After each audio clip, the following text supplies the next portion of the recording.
And we are live. What's going on, YouTube Live? It's your boy Billy Rowe. Today is Wednesday. I'd like to welcome you to the first row. And if it is Wednesday, you should already know what that means. It's time for the Wednesday word. That's Wednesday word.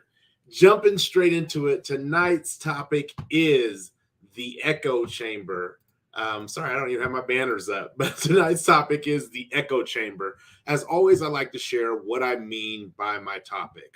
So, what do I mean by the topic, the echo chamber?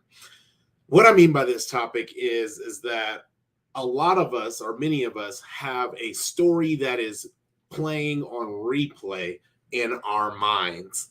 And I would say that this story has one of, we'll say, three scenarios. The story is either we are the victim, everything that is always happening to us is woe is us.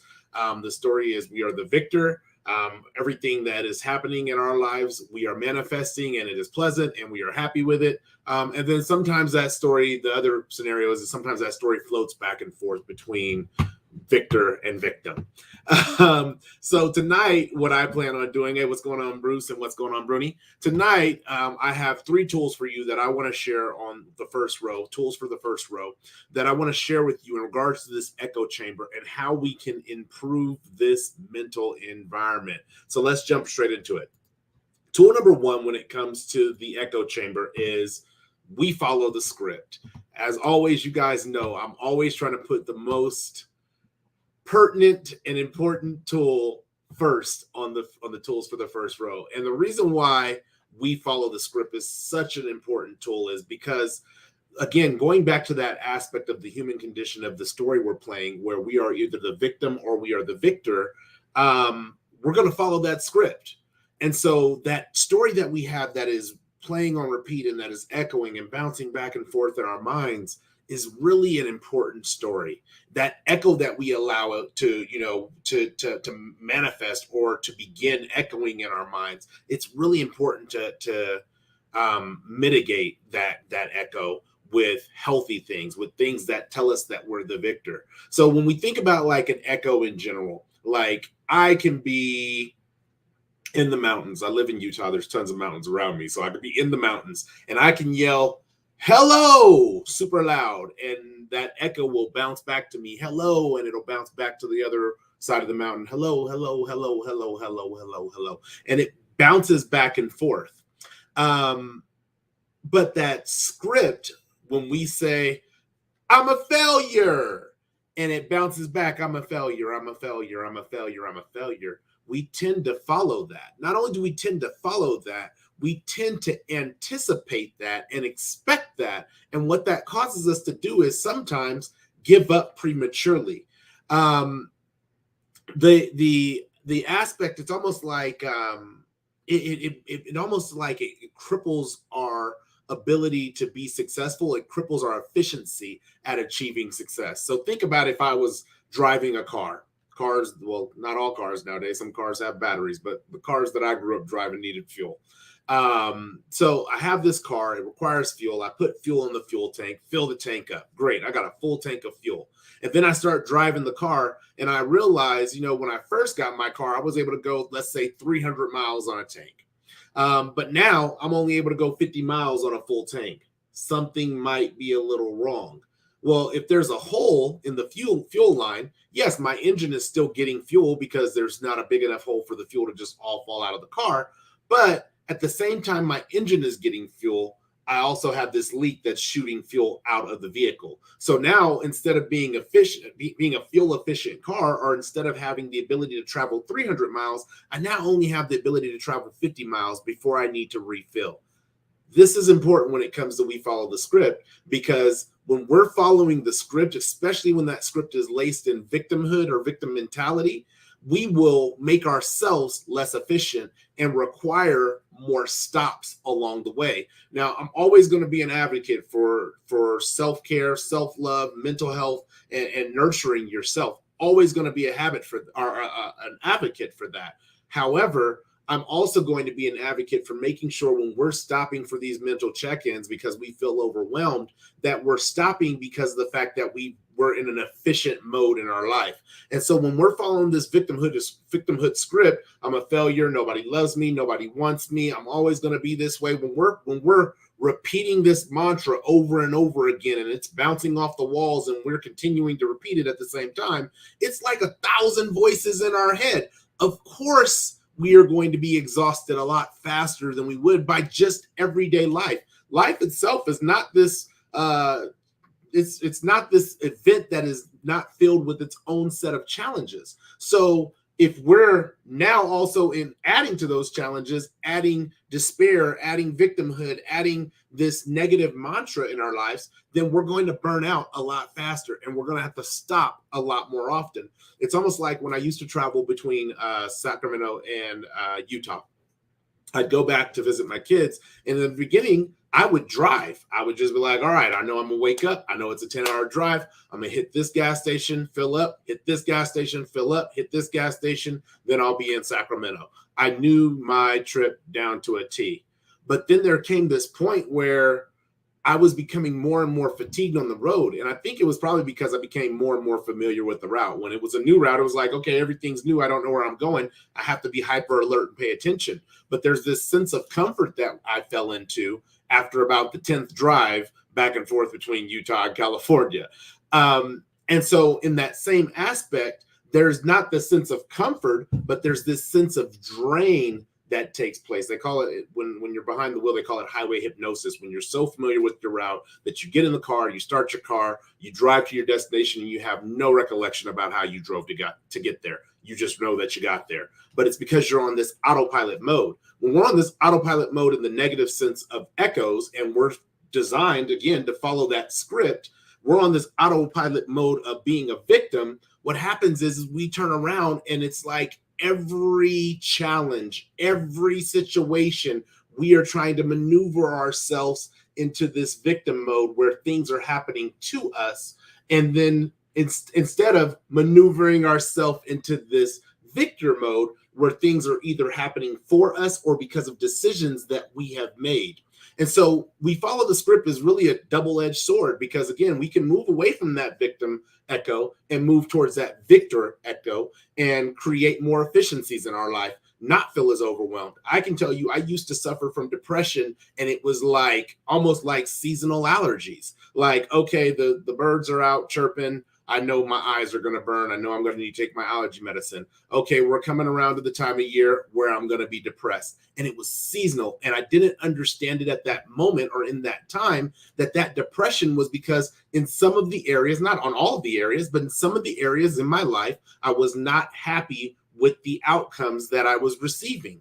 However, I wanted to be the victim. So once I started shifting that fulcrum, or the fulcrum, when you think of a teeter-totter, once I started shifting that fulcrum to where I was the victor, and the things that were happening that I wasn't content with or wasn't happy with were still within my control to impact and to change. And that doesn't mean that every situation that comes up is going to be something that you can impact and change, but every situation that comes up, every moment that we live is but a moment in time. It is not permanent until our journey is finished here in the physical. So that's tool number one. We follow the script. If you want to follow the script of a victim, just realize that you're going to lose some of that efficiency in your life, and you're going to have to either have a bunch of moments where you stop and try to recharge, or you're going to have a bunch of major moments in your life, more than you need to have, where you're going to have emotional and mental breakdowns because you haven't stopped to recharge as frequently as you need to. So that's tool number one. Tool number two, when it comes to the echo chamber, is success acts as a sound dampener. Man. So going back to tool number one really quick, in regards to that victor mentality. When we have this victor mentality, we typically drive ourselves to achieve more success. And the reason I say in tool number two that success acts as a sound dampener, really what it acts as a sound dampener to is to negative echoes. What it acts for positive echoes is it amplifies positive echoes. So when we think about the negative echoes that we may have going on in our mind, it might be about our body, it may be about our employment, our means of financial means. It may be about the car that we drive, the house that we live in. It can be about 101,000 things. But when we think about these negative echoes that we have going on in our minds and we hear them, it's like, oh my gosh, Billy, you're too short. I'm 5'8". Billy, you're too short.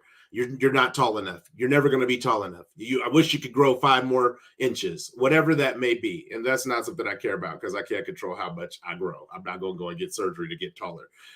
But if I'm focused on that negative echo, what a success that might dampen that particular echo might be, well, today I jumped and I actually dunked. When I was a kid, man, I was a bouncing fool. I used to just, I could jump up and get to the rim. Half the time as I think I was like at one point like 4'11" in junior high school.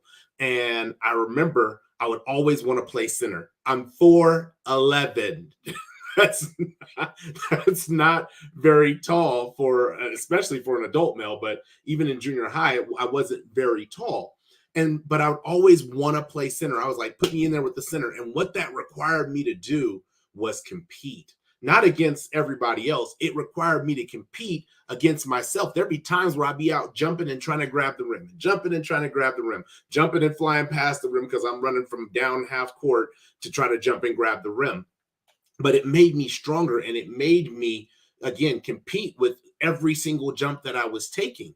And so with that success, what it did was as I would get rebounds, as I would be able to box out, as I would be able to grab the rim, those successes began to dampen. If there was a negative voice about how tall I was, there wasn't, but if there was, it would begin to dampen my negative echo about the height. And here's the thing about success acting as a dampener to negative echoes. It's almost like a distraction. Like we can focus on whatever we want to focus on, but when we truly want to start moving away from negative echoes, we sometimes have to distract ourselves with what we're doing right. Now, that doesn't mean you ignore the bad choices that you're making. It doesn't mean you ignore the bad situations that may truly be going on in your life. I'm not talking about having a grandiose hallucination and totally detaching from reality, but sometimes you have to take your wins where you're getting them at. Like, look, there was a time where, again, and I think I talk about this in my book. It's funny because you write a book and you kind of forget some of the content because you don't know what you had in real conversation and what you wrote down. But there was a time in my life where having a negative bank account balance was pretty regular for me. And I remember getting to a place where finally my account wasn't negative, but I mean, it was barely non-negative. It'd be like, okay, you got 65 cents left until you get paid again. You need to ease off the gas pedal. Just take your foot off the gas. You don't have to apply the brake, but you know you're a little short when it comes to getting gas. So the day before you get paid, you need to go to the gas station and charge that $1 that won't clear until you get paid. Like this was what was going on in my life financially.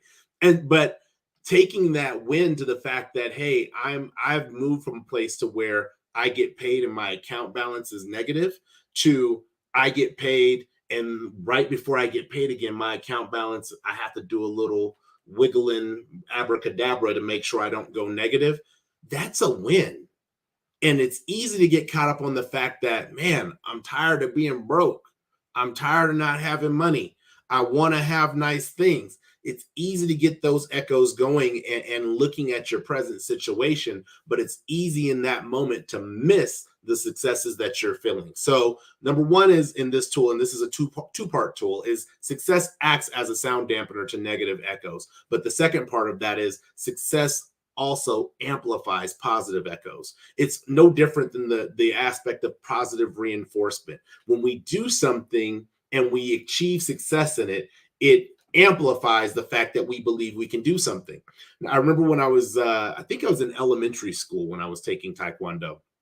And I remember I went to my first tournament. And in this first tournament, there was only two things that I could do. I could do form, like a particular martial arts form, or I could do sparring. And so I did both. I did form and I did sparring. And I remember going into the form, I was like, okay, I know the form. That's easy. I got that.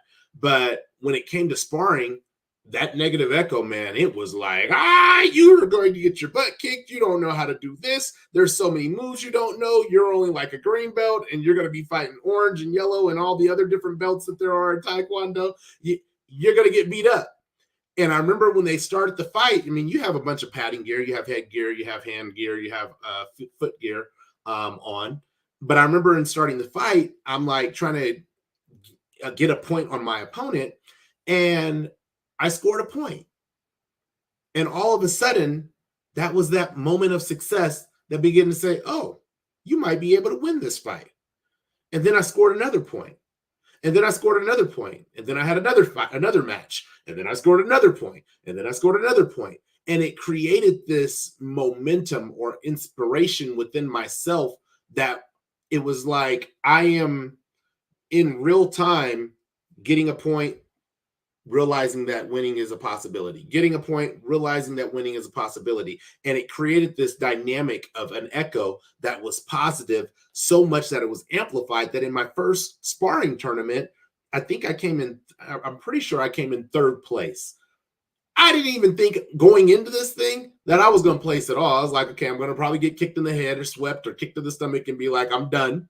But that's not what happened. And that positive success created an amplification of the positive echo that really made me feel like I can do it, which really actually encouraged me later on in life when I was dealing with bullies and people who thought they was going to take lunch money and popcorn money and milk money, to be like, yeah, no, I got this trophy at home when I thought I couldn't fight and found out that I could. Not that we're going to be doing some kind of free, some rule associated fighting, but I know how to fight. So you're going to have to take this money. It's going to cost you. It's going to cost you a fat lip.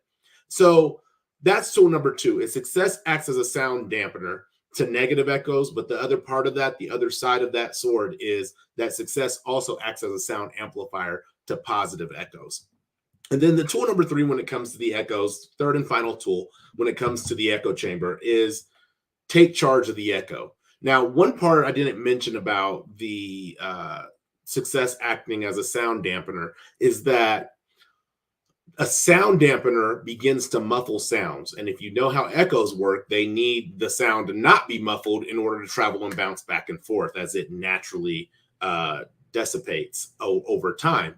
But when you have success acting as a sound dampener, it speeds up the momentum or the time that it takes for the echo to actually dissipate. It speeds it up to where it's like echo, echo, echo, echo, echo, echo. And then you have success. It's like echo, echo, echo, echo. It's gone. And so in that moment is the moment that we have the opportunity to take charge of the echo. See, the thing about an echo is that in order for it to be continuous, because again, it's naturally going to die out over time, somebody has to reiterate the echo in order to keep it going. Now, there's 2 parties that do this. There's either A, ourselves. We have to keep the echo going. We have to say, okay, this is what I want to echo. And sometimes it's not what we want to echo. This is just what I'm comfortable and used to echoing. I'm used to echoing negative things about myself. So I feel awkward when I don't. But we become hypercritical about ourselves and we only know how to tear ourselves down. So we echo that and echo that and echo that. And as that dissipates over time, we have a choice to make. Do we want to take charge of the echo and change the echo? Or do we want to keep echoing what we're echoing?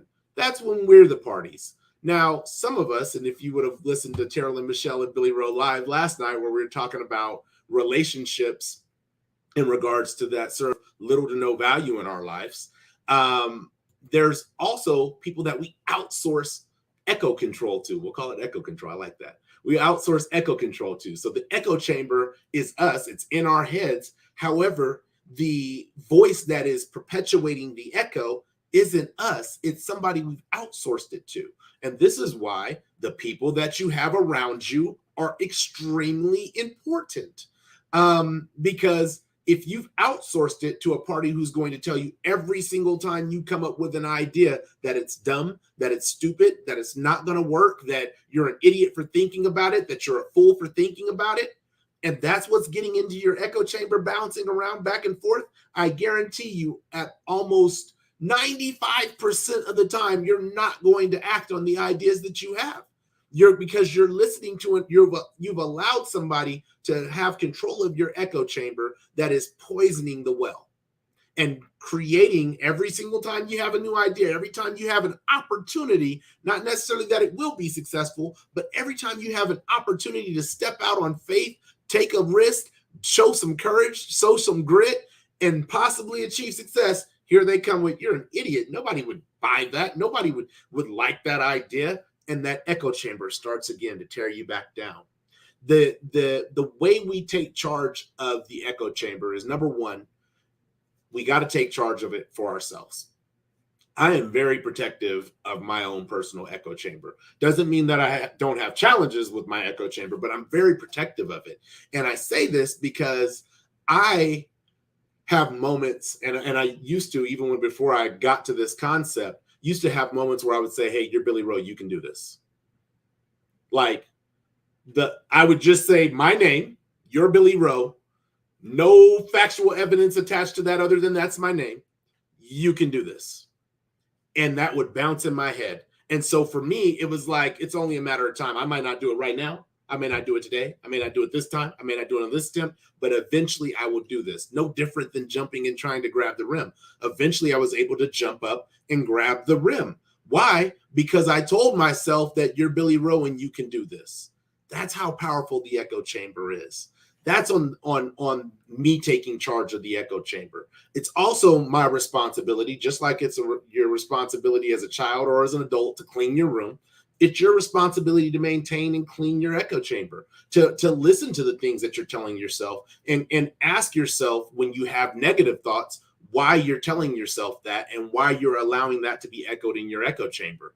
A lot of times when we have these negative thoughts, sometimes I will say it is our own self-sabotage. It's our own complex of being an imposter. We think we're an imposter and we're a fraud, and we're judging all the entirety of our life and weighing that entirety of our life in one moment. Yeah, I've made bad decisions before. Yeah, so what? I'm still an inspirational person, and I'm going to live and echo that in my chamber. Now, when I do make a bad decision, there's this, oh man, that was stupid.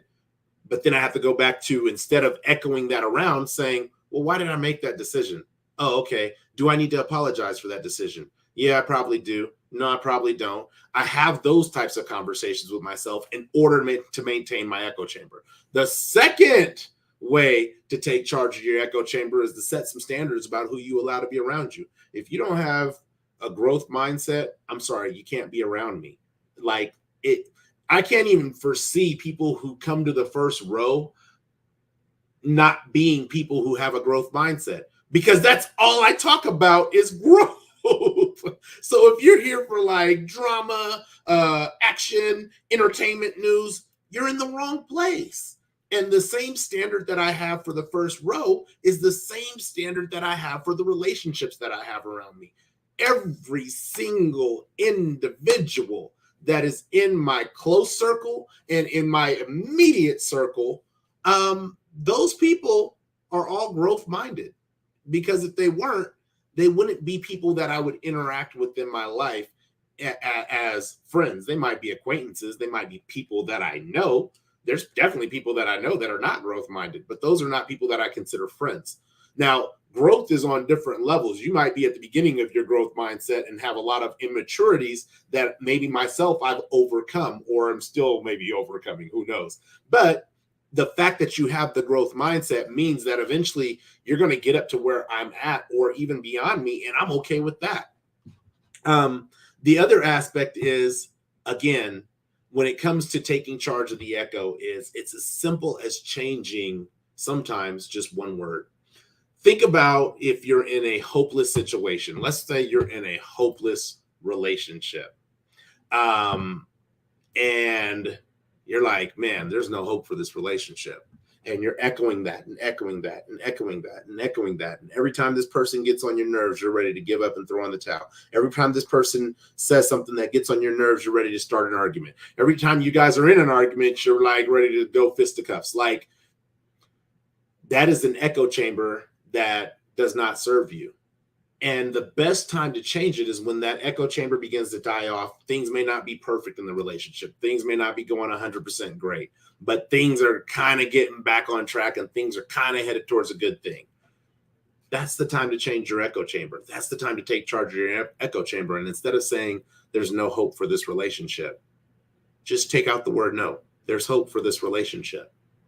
There's hope for this individual. There's hope for me. I'll share a story later about what got this topic going, but this is the importance of the echo chamber that we have. We have to take charge of it. We have to maintain it. And I'm not big on telling people what they have to do, but I am clear as day, crystal clear on the fact that our echo chamber and the echo chambers that we have is a human condition. It is something that each and every one of us have. And depending on the record that we have playing on repeat, depending on the echo that's bouncing back and forth, depending on who is feeding that echo, we are all, honestly, it feels like at the mercy of what we choose to believe. We can either be that victim or we can be that victor, but we got to take control of that echo chamber. So that's what I got for you guys tonight. Really quick to go over the tools that I have for the first row.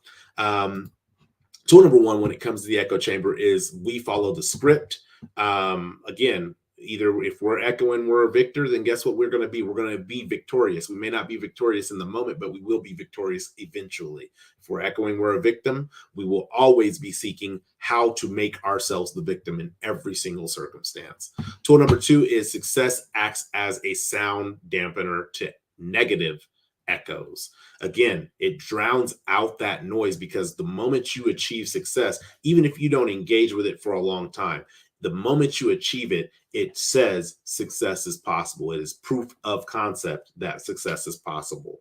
The other aspect of that tool is success also acts as an amplifier to positive echoes. So the more that we achieve success while we are in a positive echo state, the more that echo resonates and the louder it gets, and the more we choose and take actions that promote further success. And then finally, tool number three is taking charge of the echo. Take charge of the echo.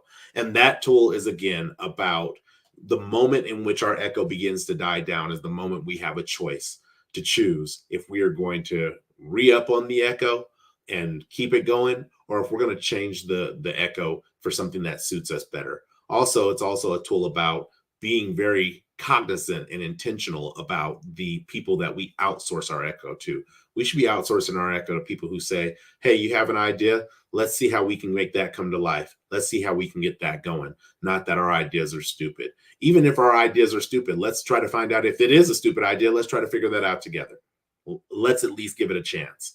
But we don't need a whole bunch of naysayers or negative echo producers in the echo chamber control center. So those are the tools that I have for you. As always with the Wednesday Word, I like to share a personal story, something that got me going. But before I do that, I do want to share a comment. It looks like Bruni says, sometimes I don't realize how negative some of those thoughts are. Woo! Yeah, it's because we get accustomed to the echo. We just are, oh, it's the echo. That's what it's supposed to be. It's always been that. So we'll just let it continue to be that.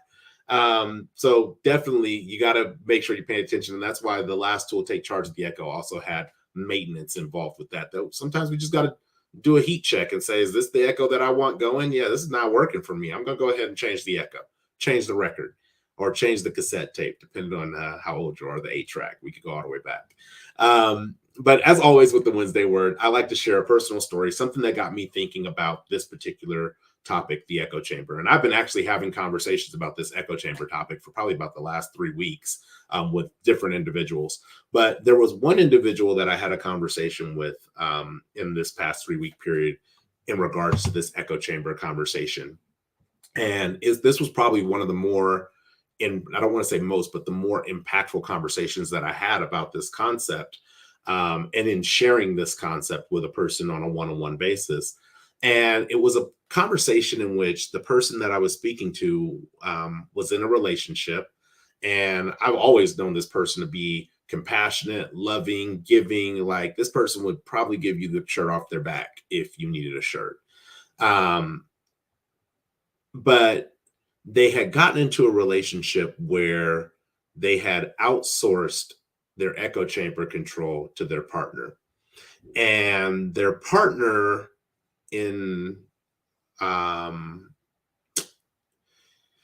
in an effort, I believe, to keep the person beneath them, instead of filling that echo chamber with love and you can do it and support, they were just like, hey, you're not worthy. You're not worthy. You're not worthy. You're not worthy. Um, and when I was talking to this person, because it had been a while since we spoke or had spoken, um, they were telling me how, they didn't have any money. They were in like financial hardship. But they had an interview scheduled for that day that they were going to be going to, and they were hopeful that they would get that job. And I was like, okay, so what's the game plan? Where are we headed? What are we trying to do? What are we trying to achieve? And they were like, I know I got to get a job. I know I need this, but I don't have that, and I don't have this. And I was like, let's not focus on what we don't have, because you don't have it. So why dedicate energy to it? I said, sounds like you're already in this state of making progress. And in my book, I talk about this inspirational speaker, Brian Tracy, who uses the Kaizen method. It's called good improvement. And what I equate good improvement to is progress. And I was like, so you have an interview today, right? And they were like, yeah, I have an interview today. I was like, so it sounds like you're making progress. Whether or not you get the job, that's outside of your control. Like, you might have a good interview and they hire somebody else. That happens. But at the end of the day, you have applied to jobs. You have an interview scheduled. You are going to attend the interview. So you're making progress already.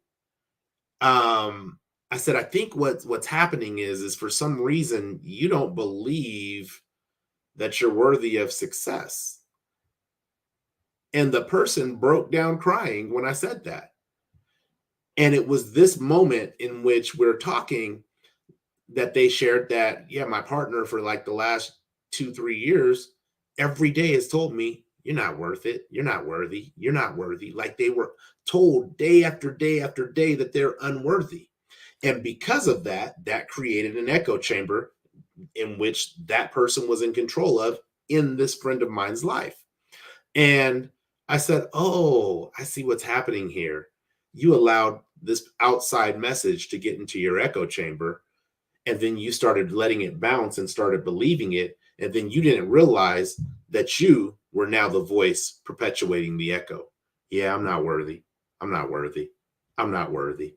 It went from you're not worthy, somebody from the outside saying you're not worthy, to you believing it and now reiterating, I'm not worthy. I said, but I feel like today we are in a space where your echo is dying down. And this is the space in which we can change the echo. That you're worthy, that you're doing what you need to do to get to where you need to be. That's how we were changing the echo that day. And it's always interesting to have these Wednesday word topics that I want to share. And I mean, I have tons of topics in queue that I just want to share. It just, the ideas come faster than Wednesdays, we just put it that way. But I've learned to, even in the moments in which I'm not ready to share with the first row the content, when the content applies, oh, please believe I'm going to apply it. And so this story really influenced me, not just from the perspective of seeing my friend who was suffering in an agony over an echo that was not even originated within this person. It was originated outside of this person, but it also made me more clear on the people who outsource their echo to me. And it's not, I don't know, but I don't think there's a whole lot of people that do that outsource their echo to me. But the responsibility that I have, not only to myself for my own echo chamber, but the responsibility that I have to speak life into the echo chambers of others. So that's what this Wednesday word is about, the echo chamber. I hope you guys have enjoyed it. I have been waiting and waiting and waiting to share it. And actually, I forgot, because I'm just so used to doing Wednesday words. Today marks the 100th Wednesday word that I have produced on YouTube. So there's 100 of these bad boys. If you ever feel like you just want to put some inspiration on in the background, or you want to learn something new, you could go to the YouTube channel, First Row YouTube channel, click on playlists, click on Wednesday words, and there are 100 Wednesday words in there for you to engage with and grow with. But other than that, our upcoming shows that we have coming soon will be on the next thing that's coming up. It's not on the first row, but it is on thegrindtofine.com. Let me get that up for you. Sorry. Thegrindtofine.com is Carolyn, well, it's with Coach Carolyn Michelle, who does Carolyn Michelle and Billy Rowe Live. But thegrindtofine.com is where you can watch her podcast. It airs on Fridays at 4 p.m. Pacific Standard Time, 7 p.m. Eastern Standard Time. Man, her topics on that podcast are dope, and her guests are dope. I was actually one of her guests, but that's not the guest I'm talking about. That's dope. A lot of the other guests have been dope, and so you want to make sure you catch up on some of her content as well. Other than that, the next time you will see us live is on Tuesday on Carolyn Michelle and Billy Rowe Live. Just so you know, this will be a special Carolyn Michelle and Billy Rowe Live. It's not that one, sorry, but it will be our first panel discussion. It is a part 2 to traumatic suppression. It will be on Tuesday at 4 p.m. Pacific Standard Time, 7 p.m. Eastern Standard Time. This is a panel conversation. So for those of you who have been asking us to go longer, I'm not going to say any names, Jose Soto, but the first row panel, or the topic panel, will be probably an hour and a half to 2 hours long. So if you have questions, or if you caught the show live on traumatic suppression, great. If you haven't, I'm telling you now, this weekend, you want to go to First Row on YouTube and watch that show so that you can be caught up, and then come on live and hang out with us, get your cup of tea, and ask some questions and engage in the chat, or come up on the stage live and ask your question live and direct. And then last but not least, you will see me again next Wednesday for the Wednesday Word. You'll see me next Wednesday on the Wednesday Word at 6:30 p.m. Pacific Standard Time, 9:30 p.m. Eastern Standard Time. That topic is still pending because I have a couple of different topics. I think I know which one I want to do, but I don't want to announce what topic it is yet until I post it. So stay tuned to social media, IG, Facebook, or YouTube to see what that topic will be on. But other than that, that's all I got for you guys tonight. I truly, truly appreciate you guys rocking with me on the first row. I always love you guys engaging live in the chat. Thank you for the congratulations, brother Bruce, and thank you, Bruni, for the celebration. But until the next time, if you like this video, share it. If you share it, like it. I'm always happy to engage with you in the chat, obviously in the live chat. And I'm also happy to engage with you in the comments up to the first 7 days that the content is on air. After that, I move on to the next content, and that's just how life goes. But other than that, until the next time I see you, one love, peace, and God bless. Thanks for sitting on the first row.